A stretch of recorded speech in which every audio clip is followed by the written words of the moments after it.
Thank you so much, Steve. Iowa Faith and Freedom actually has an event on September 20th.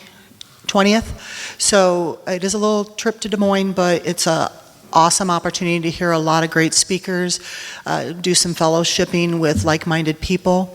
So it's really worth the investment. It's worth the trip. You should try it at least for 1 year, and I think you'd be interested in coming back every year, all of us, every year for his event. So we appreciate you very much. We appreciate the work that you're doing, and thank you for coming today. Jones County Republican women really appreciate it. I did talk a little bit. Well, we gave a thanks to Miss Madonna Lasik for the cooking that she did, but I did want to talk a little bit about her. She is just a really smart, intelligent lady that we just all appreciate in our group very much. She's a grounded woman, and we just really value her as a member of our group, and I just wanted to highlight some of the things that we appreciate about her. So thank you, Madonna. We also have a gal by the name of Tammy Abbin. Tammy, if you want to give a hi or stand up, or she's way in the back there. Even though she's in the back, she is a very personable person. She's not just hiding in the back. That's just she's back there chit-chatting around. She's a great individual, very professional woman. She is someone that just brings light into the room. Might have some heavy conversation, but she always backs it up with God and positive reinforcement. And we just really value her. We just have appreciated getting to know her. All of us have just appreciated getting to know each other, and making some wonderful, impactful changes and things in Jones County. Another lady I'd like to recognize is Jessica Hoffman. She's in the kitchen. Jessie, you want to come out to the window? I don't know if she hears me. She is a gal that I do want to recognize. We're all at different ages, different stages in our life. She is our youngest member, and she's got a daughter that graduated this year, 17 years old. 17 years old, has got a lot of her college credits already into the nursing field that she's going into. And it just goes to show that when you've got a parent that's investing their time, making wise decisions, helping their children do what needs to be done, you've got very successful children, very successful family, and we just love her and appreciate her. And she's a worker, as you know. Well, as we all discovered, she's back doing dishes. So thank you very much, Jess. This other gal I'd like to highlight is Marita Pierce. She's a dear friend of mine. I call her my sister. And she's just a gal that is all about America and God and, just all of the principles that we really need to be developing and instilling in our life. One of the things that I guess I would like to highlight is we do have a new award within the within the National Federation of Republican Women. It is the Patriot Award. 2025 is the first year for this. Marita is an avid writer. She writes about anything and everything, and it's always Bible-based, biblically based, or America-based, family-based, all of it, always. And so I nominated her for the state of Iowa to forward her name on nationally. So we are hopeful that she will be recognized as the 2025 Patriot, not only within Iowa, but also within the United States. She's donated years and years of her time to teaching children the Word of God. She's the individual that we have at our local GOP, our Jones County GOP, our central committee, when we have things happening with our young adults. She's the individual that facilitates that. And she's just a very grounded individual as well. And we just really value her and love her so much. And that is my introduction for Marita Pierce, to get her little butt up here. She's going to be the one introducing Tim. We're going to get a little bit of her wisdom and knowledge. And thank you, guys. Thank you, Miss Marita.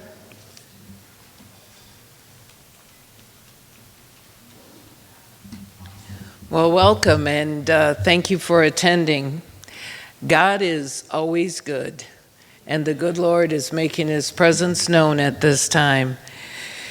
And in this season, from the moment we started to decide to have host this event, all the way to the blessings that you see here today, and including our honored speaker, Tim Barton, president of Wall Builders, God has had his hand in it. And I just want to talk to you about 1 Samuel 9:20. Samuel was asked to appoint a king. And he said to Saul, "And for whom is all of the desires of Israel? Is it not for you?" This speaks to the last election. All the desires of America were on Trump, and the map proved it. And I just wanted to say that we have an open window of opportunity to raise the standard of America and to give glory to God. And that window of opportunity is open in Iowa too. And this is not just for the next election. This is for a generation. We need to be looked at for a generation. It's through the generations that change occurs. It's never fast, but we need to focus on that generation, and that window of opportunity is open right now. And Tim Barton has spent his entire life dedicating to the truth of America and one nation under God. We are all asked to be Christian soldiers, and now with the faith of our founding fathers still living, it's still living, the faith of our founding fathers, I want to welcome Tim Barton.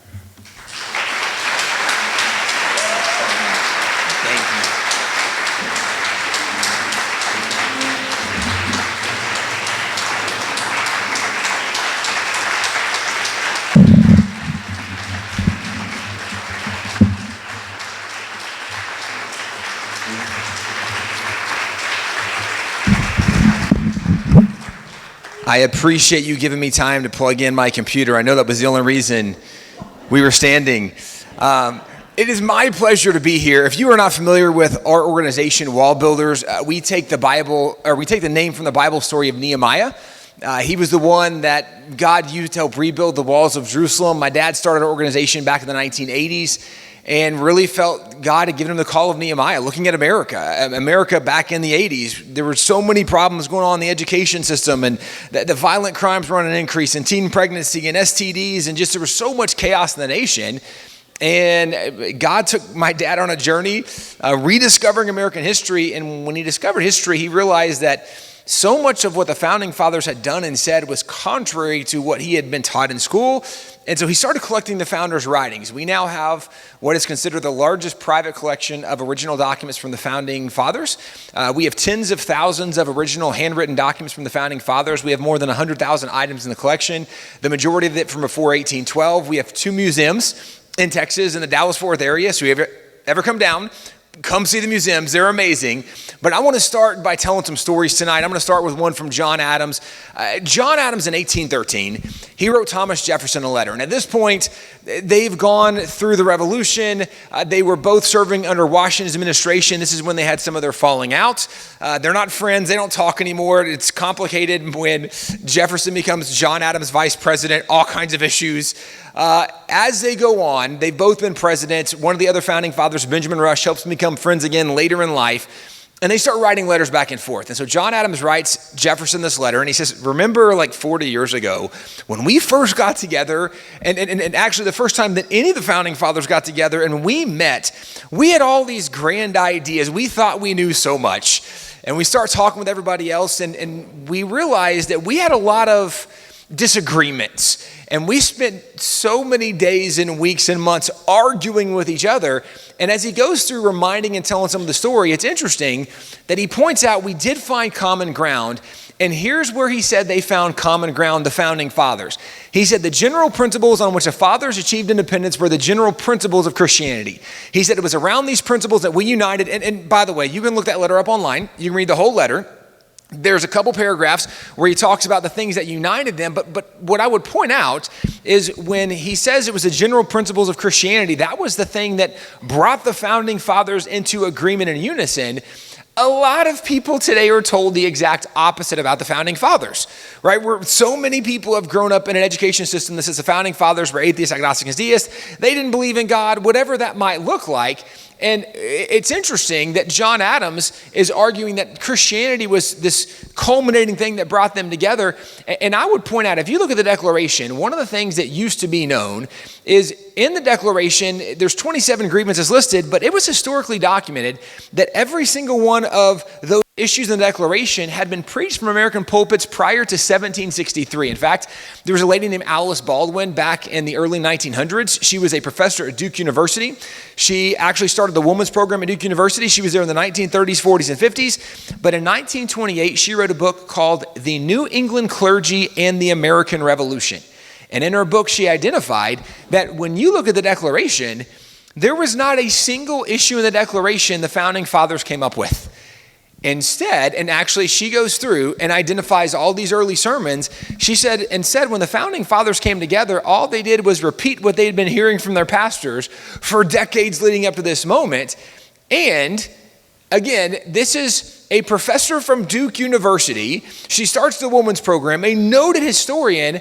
When she came out with this book, it didn't raise disputes. People said, well, sure, we didn't know the founding fathers were influenced by pastors or they were influenced by Christianity in the Bible. This didn't used to be controversial. In fact, it was well understood. Well, why would this have been well understood previously, that maybe the founding fathers were not totally these atheists, agnostics, and deists are argued from today? It's because back in earlier generations, we used to actually teach the story in American history. In fact, if you go back to review the story, the very first time the founding fathers ever met was September 6, 1774. And when they first met, the opening motion of their first meeting was made by Thomas Cushing. And Thomas Cushing's opening motion was that they should begin with prayer. They discussed the motion, they agreed, and they decided to bring in the local pastor, the Reverend Jacob Duché. And the records of Congress highlight what happened. Now, by the way, there was a very famous painting done depicting the first meeting of the founding fathers. And this is the first meeting of the founding fathers. If you're not familiar with the posture, that's a prayer meeting. Right, that's what's happening right there in that moment. But the records of Congress indicate that the opening prayer lasted for nearly 2 hours. Now, I don't know how spiritual you feel. I love Jesus a lot. But I would like to know before I show up at a 2-hour prayer meeting.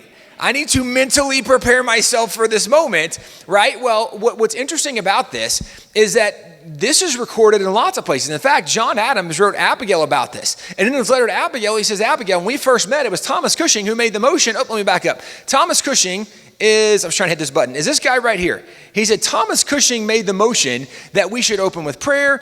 And he says, after we prayed, it was agreed that we maybe should read from the Bible. And so we went to the Anglican prayer book. The Anglican prayer book was written back in the 1600s, but it had assigned Bible verses for every day, so you could go through the whole Bible in a year. So it's a Bible reading program. And John Adams says there were 4 chapters assigned for us that morning. And one of the chapters, he said, it was as if God himself had ordained that psalm to be read that morning. Well, here's part of what he wrote the letter to Abigail. He says, I must beg you to read that psalm. Read the 35th psalm to your friends. Read it to your father. Psalm 35 is one of the psalms that David writes as he's fleeing from King Saul. And he says, Lord, I've done nothing. And he seeks my destruction. You rise up, be my shield, my buckler, my strong right arm. On it goes for 30 plus verses in Psalms 35. And the founding fathers read it that morning. Also worth noting, they had found out the night before and that morning, they had gotten word that the British had surrounded Boston with the Navy, and they've begun bombing Boston Harbor, which also then makes sense why somebody's like, I think we should pray.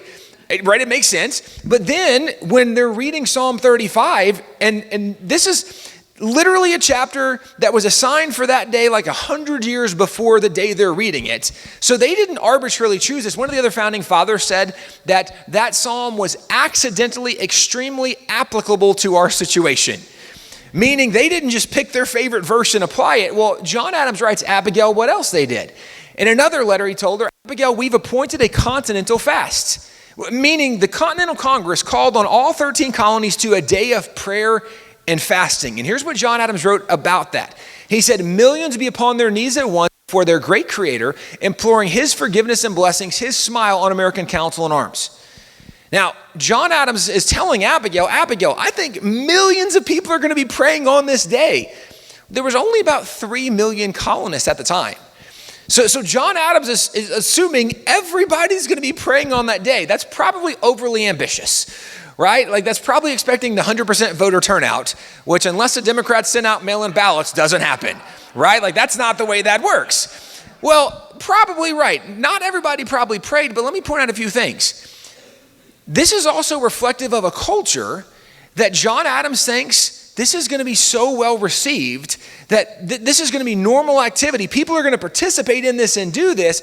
It's also worth noting that as you follow their story, John writes many letters, but one of the things that he points out is that the Continental Congress, let me back up. Continental Congress, they did these prayer proclamations, and I said John points this out.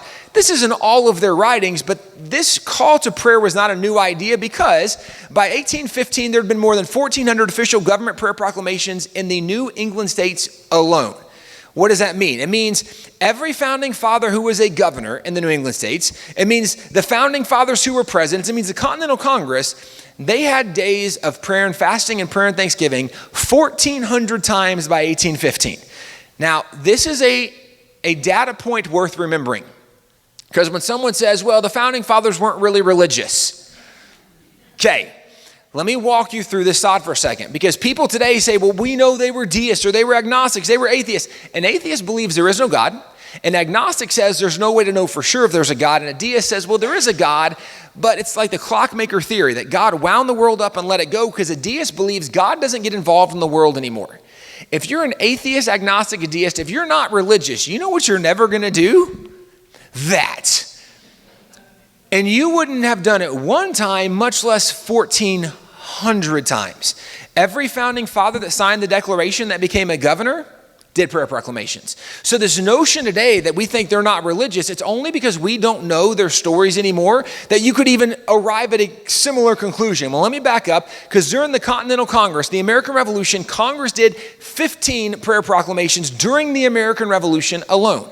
And there were two kinds of proclamations, as I mentioned. There was one for prayer and fasting, and there's one for prayer and thanksgiving. The idea behind this is almost self-explanatory, because if you need God's help, you pray and fast. But if you've been asking for God to help and intervene, and then you see moments where things are happening, and you're like, I think God just helped us. What is the obvious response? You have a day of prayer and thanksgiving to thank God for what God did. They did that 15 times during the American Revolution, and also worth noting, the very first prayer proclamation Congress did was prayer and fasting, and it wasn't very long after this that John Adams writes Abigail another letter. And I'm going to reference a couple more John and Abigail Adams letters, partly because these are very easy for anybody to go look up. This isn't like some obscure writer and their writings are hard to find. No, this is very easy. John and Abigail Adams, their writings are done in multiple sets. People have done lots of these. They wrote 1,100 letters back and forth to each other from the Revolution to the end of their life. And also as a side note, if you are someone that likes the Hallmark Channel, you would love their letters. John Adams is this crazy romantic, and of course, right, there's drama at times in their letters, but John Adams, really, he's the kind of guy that you would see on the Hallmark movie and you're like, that's dumb. That's like, people don't do that in real life. John Adams has a letter where he starts off, Abigail, I'm suffocating because I haven't seen you in a week and a half and you are the air that I breathe. If you saw that on a movie, you would be like, this is dumb. Nobody talks like that in real life, right? Okay, so just so you know, like this is part of their relationship. It's part of their dynamic. Well, he writes Abigail and says, Abigail, it's amazing what's happened. And this is after they've called for a day of prayer and fasting. He says, it's amazing what happened. He says, we're seeing things happen that don't even make sense. And he goes through this letter explaining that the British marched into a town and the men of the town formed a militia and repelled the British. There is a little unpacking worth doing in that, because when he says the men of the town formed a militia, right, this means they didn't have a prepared militia. So this isn't like a disciplined group together. This is like, everybody get your guns, let's go. And I know there's a dumb sense of American pride that we often overestimate as a country boy from Texas who's got a lot of redneck roots. All the rednecks are like, boy, we get our guns, we take care of this problem. I don't think it would go as well as you think it might if you're going up against a trained military, right? Well, this is what they were dealing with. And John Adams says the militia just repelled the British. He talked about how the British attacked the fort and the men of the fort repelled them. And then there was a militia that attacked the fort and they took the fort from the British. And he starts laying out all these things that are happening. But my favorite example, he says, we just destroyed a 64-gun British man of warship and a 20-gun British man of warship. Now, that's a British naval vessel. One had 64 cannons and one had 20 cannons. Now, why is that impressive? Because we didn't have a navy yet. We were building a navy. Now, in fairness, right, we had been British colonists. And so the British Navy, the Royal Navy was our Navy. But once we separate, they have the Royal Navy. We did have a lot of businessmen in America. And so they had some boats for their businesses. So what happened is we took whatever cannons we could find. We'd put on whatever boats we had, and we would use that to fight back. If you go to Washington, D.C., the Smithsonian Museum of American History has what's considered one of the very first ships of the American Navy. It's called the Gunboat Philadelphia. That's it. So when John Adams says, Abigail, it's amazing, we just destroyed a 64-gun British man of warship and a 20-gun British man of warship, my question is how? Right? Like, did you row really fast in their direction? It doesn't make any sense, and that was John Adams' point. He says, Abigail, it's amazing what we're seeing happening. It appears something bigger is going on. Well, he writes her another letter, and this one is in 1777, and he said, I was eating dinner in a tavern tonight, and there were men at a table eating dinner behind me, and they were talking about some of what's been going on in the nation. He said, and as they were discussing all that they've been seeing going on, one man very adamantly said, here's what's happening. He said, and what he said, I think, actually is probably the best explanation for what's actually going on. And I want to read you what he wrote Abigail. This is what John Adams says is the best explanation for what's going on. Here's what the man at the table said. It appears to me the eternal Son of God is operating powerfully against the British nation. So they're saying, like, how did this happen? And this guy's like, oh, I know. It's Jesus. Right? And John Adams is like, that's got to be the only explanation. Why?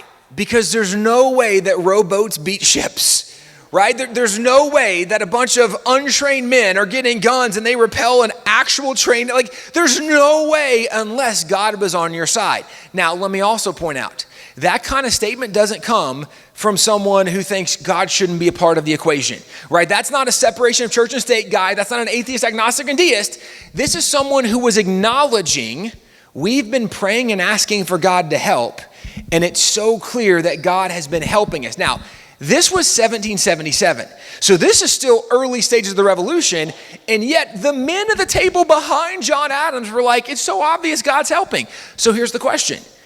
What have they seen already that made it so obvious to them? Let me walk you through a few more stories. Because when we do the declaration, it's presented to the public July 4, 1776. Well, just a month and a half later, less than 2 months later, you have the Battle of Long Island as an easy example. At the Battle of Long Island, this is when the British finally, their troops arrive in force. This is actually a historical document that was done by a British historian, and they identified there was more than 30,000 British troops, and they had pinned George Washington with his 9,000 troops against the edge of the river in New York. And as they are pinned there, the British call for a pause. The Americans are stuck. They can't go anywhere. There's some debate and dispute about why they're pausing. Some historians saying because after the Battle of Bunker Hill, when the British had superior numbers, but the Americans had been able to dig trenches and they were in trench position, the British didn't want to lose more troops. But I think what's also probably more likely, and other historians agree, is that the British were also sending word to their Navy, because their Navy showed up a day and a half later, and their Navy begins to sail up the river behind George Washington and his troops. Now, once the Navy comes behind you, you're fully surrounded, and at that point, it's only a question of if they're going to catch you in a crossfire, if you're going to surrender, what's going to happen. But here's where they begin to see very unlikely things take place. As the Navy was sailing up the river, it was a clear, sunny day. Both sides agree. And out of nowhere, a massive storm blows in. and the wind is blowing down the river back into the harbor. And it begins to push all of the British ships down the river. Also, because it's overcast, the British officers who are over these naval vessels, they don't want to be blown to the rocks because this is an area they're not familiar with, right, this river and what's there. So they call for a full retreat. They go out. The storm stays. It calms that evening, which is also important. Now, even though it calms, they're not sailing back up the river at night because they don't know the river. They don't know where things are. But George Washington realizes that as soon as light comes, they're going to come back up and we're stuck. And so Washington sent word. And he said, men, find anything that floats, and we have to get off this island tonight. So they begin going looking for anything that floats. And this was a big deal. The river was a mile across. And even if you're a really good swimmer, that's a tough swim. But back then, most Americans did not know how to swim. That wasn't a normal thought or leisure activity or survival or anything else. And so they need to find whatever they can that floats. They begin looking. They find canoes and flat bottom boats, these John boats. And even though they begin to find these, there's only so many men you can fit on a canoe at a time. And you have to go a mile across the river and a mile back. There's 9,000 of these troops. So that night they begin the evacuation. They continue all night. As the next morning is on its way, they know they're moments away, right, from like the gray of dawn coming. And they know that as soon as the British are able to look into their camp and see what's going on, the British are going to advance. Whoever's left is going to be captured, probably killed, whatever might happen to them. George Washington had determined he was going to be the last one off the island. Other officers, as you might imagine, went and said, sir, you got to get off. And he said, that's not the kind of leader I am. I'm going to make sure my men are okay, then I'm getting off. So Washington is there, and there's 1,000 men left, and the light of the next day is on its way. And then something else very unusual happened. There was a fog that lifted off the river. Now, that's not super unusual, except the fog blew and landed between both encampments and stopped. And they went, isn't that interesting? One of the guys who was there, Major Benjamin Talmadge, went on to become the head of what was known as the Culper Spy Ring. And he actually was one of many people who wrote about this. Here's what he wrote about that morning. He said, a very dense fog began to rise, and it seemed to settle in a peculiar manner over both encampments. I recollect this peculiar providential occurrence perfectly well, and so very dense was the atmosphere that I could scarcely discern a man at 6 yards distance. Right, so from me to the table in front of me, they're like, you couldn't even see anybody. So they continue the evacuation. When they load the last 3 boats get to the middle of the river, the fog lifts. The British look and see the camp is empty. They charge and they get to the edge of the river. The British report. This is their officers' report. They report that they saw 3 ships arrive on the other side and unload on the other side. The Americans had escaped to fight another day. Now, if they saw the last 3 ships, George Washington was going to be the last one off the island. Arguably, they probably watched George Washington unload on the other side. And this is when people stopped and they're like, now, what do you think the odds are? Like, what just happened? It's a clear day. The British Navy's coming up, and out of nowhere, a storm comes in, and the storm just happens to be blowing the Navy back down the channel, like out in the harbor, and then it calms in the evening, which we needed it to calm to get our canoes and rowboats across and whatever else, and there's never any way we can make it in time, but then a fog comes, and the fog stays right in the middle till we load the last 3 boats, and we get to the middle, and the fog lifts and make it across. Like, wow! We got to be the luckiest men that ever lived. And if this was the only thing that happened, probably people would have said they were lucky. Except this kind of stuff began to happen over and over and over, that it became very apparent there has to be something more than luck that is happening right now because of what's going on. Now, just let me jump forward a little bit and give you some more thoughts and context. Because as the revolution goes on, they're not getting major victories right now. In fact, when you come to December 1776, all they have done is suffer defeats, largely speaking, up to this point. Now, they've survived. God's kept them alive. But you had the Battle of Long Island that they lost. You have the Battle of Kips Bay they lose. They lose the Battle of White's Plain. They lose the Battle of Fort Washington. They lose the Battle of Fort Lee. They lose all of New York. All they've done is lost up to this point. Now, also what's worth noting is back then there was 1-year enlistments in the military. And every enlistment was up December 31st, regardless of when you joined. If you joined January, February, March, you are joining to the end of that year. And if you've been on a team that has only lost the whole time, right? being from Texas, this is like me trying to convince you to cheer for the Dallas Cowboys in the playoffs. Like it's the worst. I'm just telling you, it's the worst. As Texans, we know we have to have a backup team. Like it's the worst. Right. All they've done is lose the whole time. And it's also worth noting in the midst of this that morale is incredibly low, because if all you've done is lose, people, they don't even want to be a part of this anymore. And because of that, desertions were high. And arguably, there were some people going, why are we having to winter quarter out here when I've got a home where I can be in shelter with my family, fire, food? This is crazy that I'm here. And not only now are people deserting, Washington can't get anybody to sign up for round 2. This is his dilemma. He determines we're going to have to do something drastic, because if we don't, we might not even have an army to fight another year. He knows they have to have a win. And so this is what leads him to thinking, okay, Christmas night, right, what's going to happen? We're going to march on Trenton. Why? Because the Hessians are the ones in charge of Trenton. Now, there's some historic dispute about this, but let me just tell you, historically, Christmas was illegal in America. It was not an American holiday until closer to the Civil War. Why? Because the majority of people that were settling in America were like the Pilgrims and the Puritans and like all these religious groups that are coming over.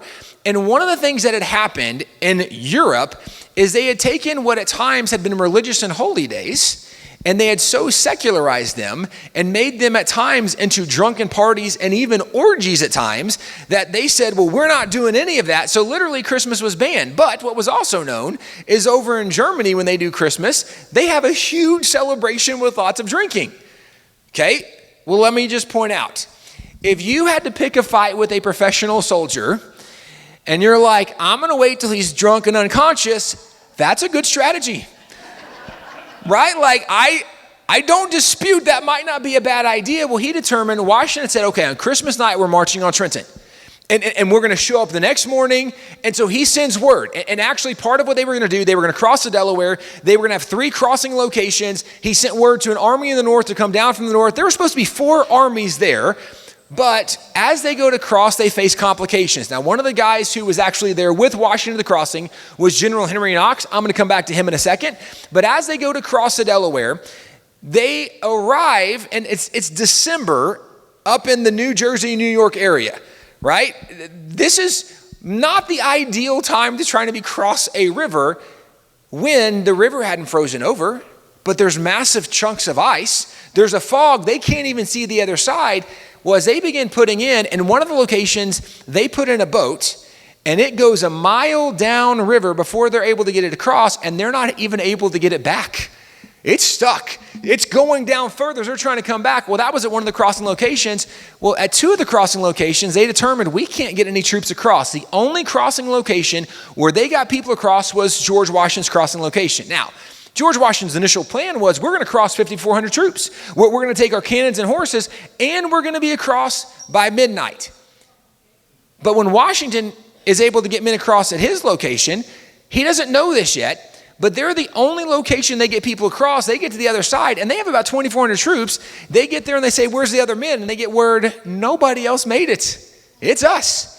They're going up against 1,200 to 1,500 troops, the Hessians in Trenton, which they still have a numerical advantage, but not what they were hoping for or thinking for. So this might be a much closer conflict than they were anticipating. He's not excited about this, but he determines we're going to have to keep going. Well, the other complicating factor is his plan was they were going to be across by midnight, because they had a 9-mile march to get to Trenton.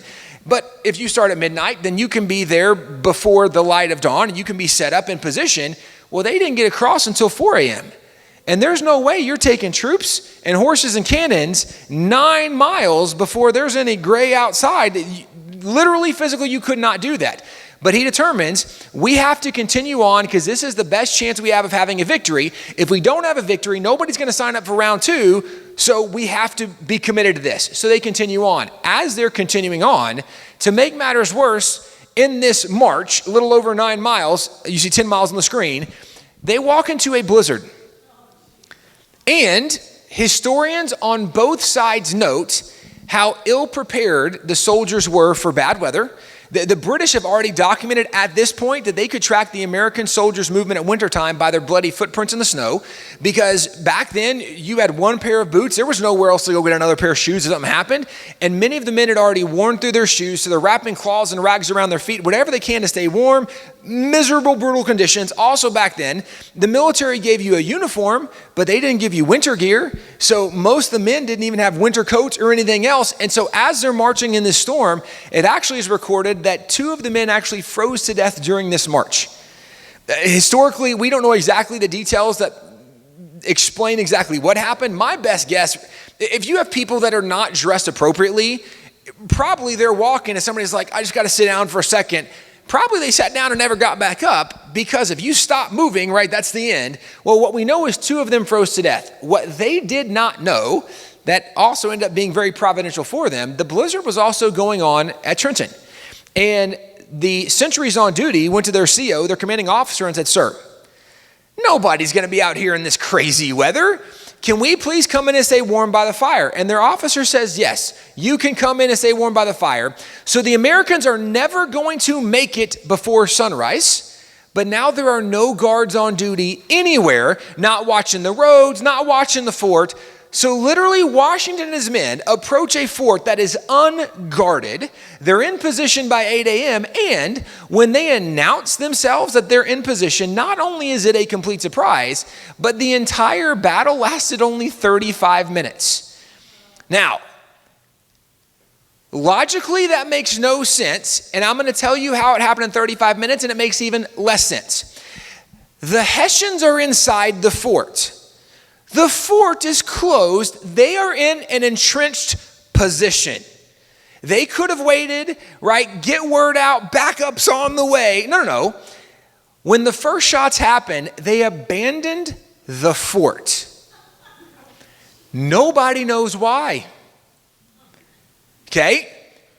They run out. Now, some historians think, well, they probably thought they needed to come out and flank. Apparently, they missed that there was an entire unit lined up as they're running a gauntlet to go flank somebody. It's a massacre. Literally, they abandoned the entrenched position. They're running into lines of troops that are lined up that apparently they didn't see when they ran outside the fort. And this battle lasts 35 minutes. The end result of this battle is, now the Hessians are German mercenaries, but they're fighting on the British side. And so on Team British, there was approximately 20 killed, there was 100 wounded, and approximately 1,000 that were captured. On the American side, there was 3 wounded, period. And this is when they were like, well, that went way better than we thought, right? It gets even crazier, because of the 3 that were wounded, when they're marching into Trenton, Washington knows that when we surround them, we're going to try to lay siege to the fort to some extent, but they're probably going to try to send word out. So we sent small detachments to go guard the road on the edge of town to make sure nobody can go. Well, this one detachment that was going, as they passed the house, there was a dog that began barking in front of this house. And a man came to the door, a musket in his hand. What's going on out there? And they said, sir, we mean you no harm. We're part of the Continental Army. We're doing an operation on Trenton tonight. You need to stay in your house. We're just making sure nobody can leave, but no harm will befall you. And he said, wait a second. If you're doing an operation, I want to come with you. He says, I'm actually a doctor, and some poor soul may need my assistance. Now, he was actually a patriot doctor who joins the cause. And when he is with this small detachment, when the shooting happens at the fort, the small detachment goes to run back to be part of the action. As they're running back, 2 of the 3 wounded were from the small detachment that was returning. Well, the officer in charge of the small detachment, he was wounded, not fatally, but he was wounded. He goes down. So this next young officer steps up to lead. As he steps up to lead, he is shot with a musket. It goes through his shoulder, into his chest, and nicks an artery, and he starts bleeding out. Except the doctor is literally standing right beside him. I don't mean to be graphic. I'm a boy. This is my favorite part of the story. The doctor put his finger in the hole, starts giving orders like he literally saves this guy's life. The guy whose life, now this was the only one whose injuries could have been considered fatal, near fatal. This is the only one. Well, this young officer is someone who went on to be a pretty noted individual in American history. He's someone that on the very famous painting of Washington crossing the Delaware, those are known individuals. He's the one standing behind George Washington. He was actually one of the aide-de-camps of George Washington. Very noted guy. In fact, so noted, he went on to become the 5th president of the United States. His name was James Monroe. Now, let me walk you even further, like beyond the fact that you're never going to make it in time and there's a blizzard and the soldiers go in and then you surround the fort and you announce and they leave the fort and they like run in front of your guns, like, oh, that's crazy. The small detachments walk into the edge of town and the one dog that barks happens to be Dr. John Rikers, and Dr. John Riker joins the small detachment and they're going back and the one guy that's fatally shot has a doctor standing right beside him. He's like, no problem, boop, right, hole plugged, we're good. The whole thing, they're like, this is crazy. Right. This is the kind of what they called unlikely incidents that they saw over and over. In fact, in their mind, they were so clear, and I'm saying their mind, we know this because they wrote this, they acknowledged God in all of this. George Washington, he actually wrote a letter where he said it was because of divine providence that we had the victory. George Washington, in more than 250 occasions, talked about it was God's providence that gave them victory in the American Revolution. So when someone says, right, that these guys didn't believe in God, you've just never read their letters, or you have not read enough of their letters, because it's all over their writings. But I mentioned earlier General Henry Knox. He was the guy that was in charge of the crossing location where the one location they actually got across, Washington's troops got across. Here's what he said about that day. He said, the hurry, fright, and confusion of the enemy was not unlike that which will be when the last trump will sound. Right? The Apostle Paul talks about the chaos, the craziness. He said, that's kind of what it felt like that day. Providence seemed to have smiled upon every part of this enterprise.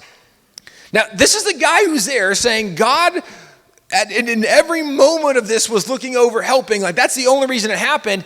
This is the sentiment that you see over and over and over from the guys who were there. In fact, George Washington, probably more than any other military person in American history, knows the hand of God and providence. Back up to the French and Indian War, George Washington was the guy that during the French and Indian War was the only officer not shot down off horseback during the Battle of Monongahela. He had 4 bullet holes in his coat. Like, there's a super cool story about this.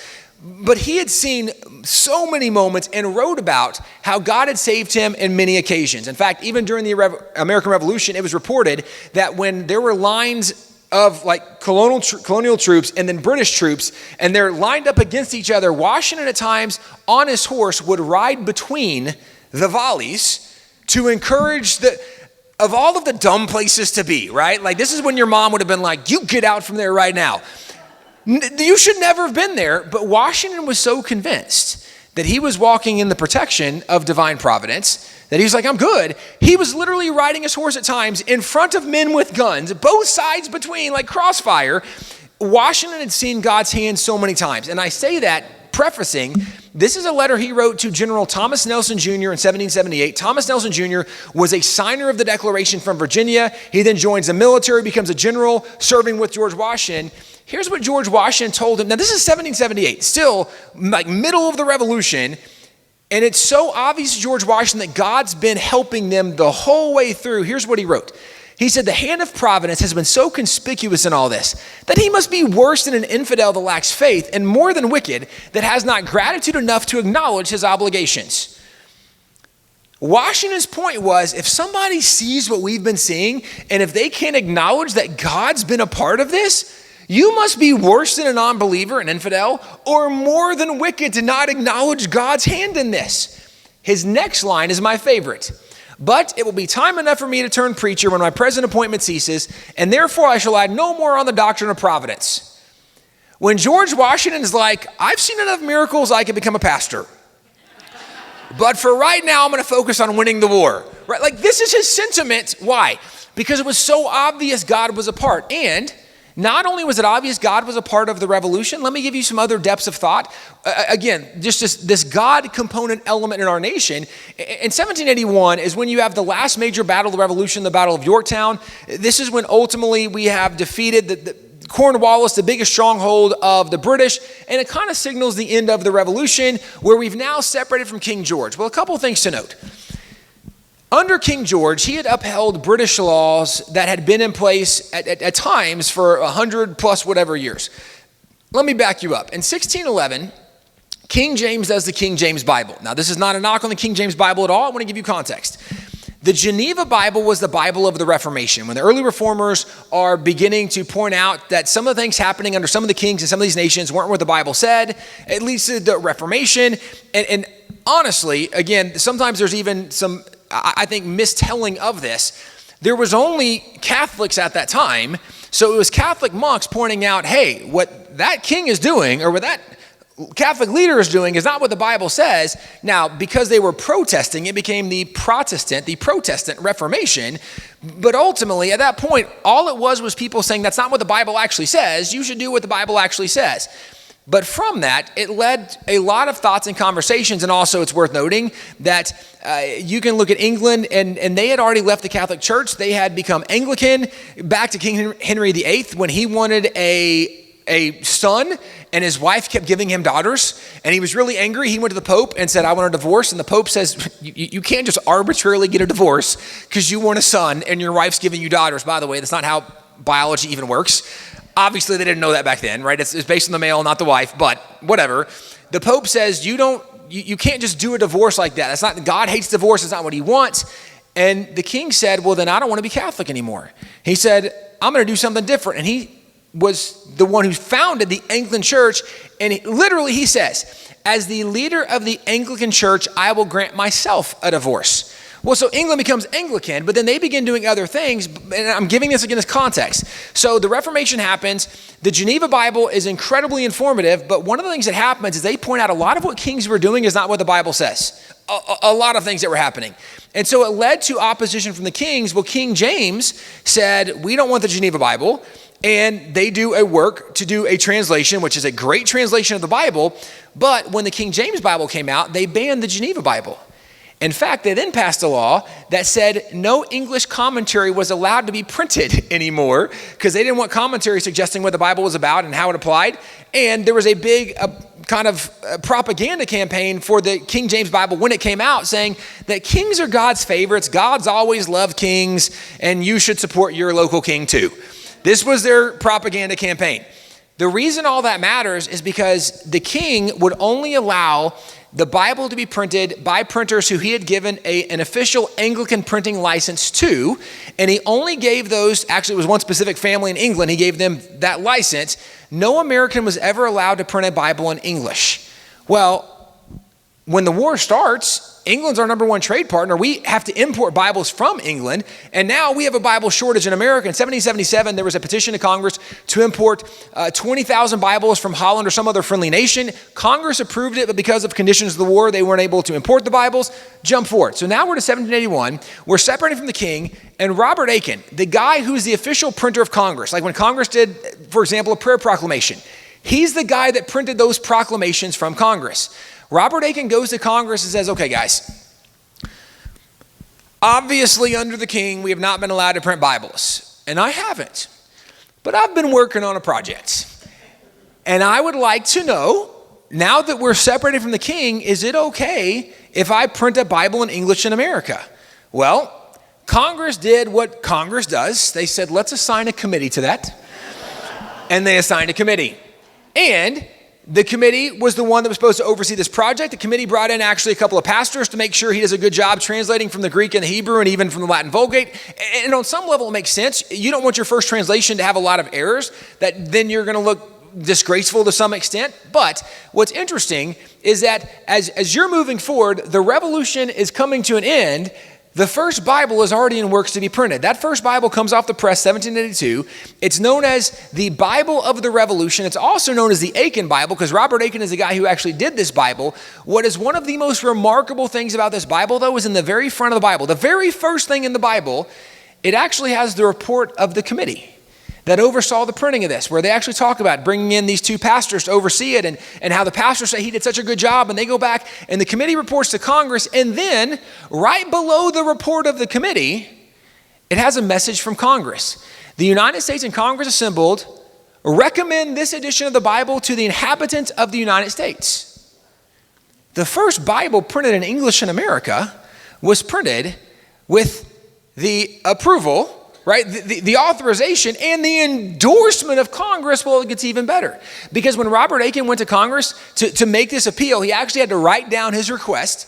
But in his handwritten request to Congress, one of the things he pointed out was we have a Bible shortage in schools, and if we could actually print Bibles in America, we can make sure every kid has a Bible in schools. And he said, if you let me print this Bible, he said, this Bible would be, quote, a neat edition of the Holy Scriptures for the use of schools. Now, this is his handwritten letter that was submitted to Congress for his petition to print the Bible. A neat edition of the Holy Scriptures for the use of schools. And by the way, Congress approved it, agreed to it, and put an endorsement in the front of that Bible. Let me keep going. Because the revolution, this is 1782. Now, this is a big deal. It's a very big deal. But 1783 is when the revolution actually comes to an end. These are the three guys that signed the Peace Treaty of Paris that ends the revolution. On the left is John Jay. In the middle is John Adams. On the right is Benjamin Franklin. Those are the three Americans that represented us in ending the war. The Peace Treaty of Paris is still on display up in Washington, D.C. It's in the State Department. It's at the 6th floor, called the John Quincy Adams State Drawing Room. You see over on the left, the one with the blue ribbon is David Hartley. He's the British ambassador. But then you see John Adams, Benjamin Franklin, John Jay. If you look up top, you see there's 10 articles. But here's what I want to point out for us real quick. This is the document that ended the American Revolution. It brought peace between us and Great Britain. It established America as a free and independent nation. Look at the title of the document. It says, in the name of the most holy and undivided Trinity. You know, America became a nation in the name of the Father, the Son, and the Holy Spirit. That's literally what the Holy Undivided Trinity is referencing. And let me also acknowledge that's the weirdest title I've ever seen on a peace treaty. Why in the world would you put that title there? Just genuine question. I don't know. But my guess is maybe one of those guys had read Proverbs 3 that day. In all your ways acknowledge him, and he will direct your steps. They literally acknowledged him on the top of the document that made America a nation. And let me point out that everything I'm telling you up to this point, none of it is historically disputed. It's just not taught. This is the difference, right? And let me go forward with this, because when John Adams writes Jefferson in 1813, it says, the way we did this, it was the principles of Christianity. Today people would go, well, that's crazy. They didn't really mean that. No. If you actually study what they did, what they wrote, who they were, this is exactly how they accomplished this. And let me go even further. When George Washington becomes president, we have the Constitution, 1787. It's ratified 1789. He is sworn in. He's the first president. At the end of his 2 terms, he delivered what's considered the most significant political address ever given by a president. It was his farewell address. And in the farewell address, let me back up. In his farewell address, there's a lot of things that would be good for Americans to remember today that most Americans, if you've never read the farewell address, read it. If you've read it, read it again. It was such good advice. At the time when he was leaving the presidency, England and France were having another one of the revolutions, and America was split. It was actually part of what led to John Adams and Thomas Jefferson being broken in their friendship and not being friends again.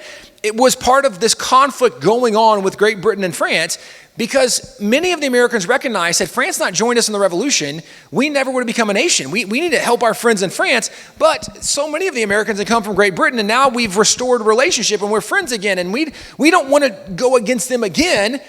And Washington, in his farewell address, one of the things he acknowledges, he says, avoid foreign entanglements. Let other nations solve their own problems. Now, I'm just saying, when Russia and Ukraine was going on, I was like, read the farewell address. Right? Like, we should remember some of this stuff. Well, he talks about make sure that you avoid debt. Don't let your leaders load you with debt. Again, I was like, 30 whatever trillion dollars, somebody pay attention. Read the farewell address. He talked about that we should make sure we love principle more than party. And I know that in this room, this is probably not controversial to say at all, but I recognize that probably every one of us in here is a registered Republican, because Republicans right now are the only ones whose principles line up with my principles. But I don't mean to step on toes, but I will be very blunt about this. If the Republican Party ceases to represent my principles, if they say we're no longer pro-life, pro-marriage, pro-God, well, then you don't represent me anymore, right? I got to find somebody else. What Washington said is you should love principle more than you love party. And again, I encourage you to read the farewell address. He said, because if people love party more than principle, they will compromise their principle in favor of their party, and it will lead to the downfall of America.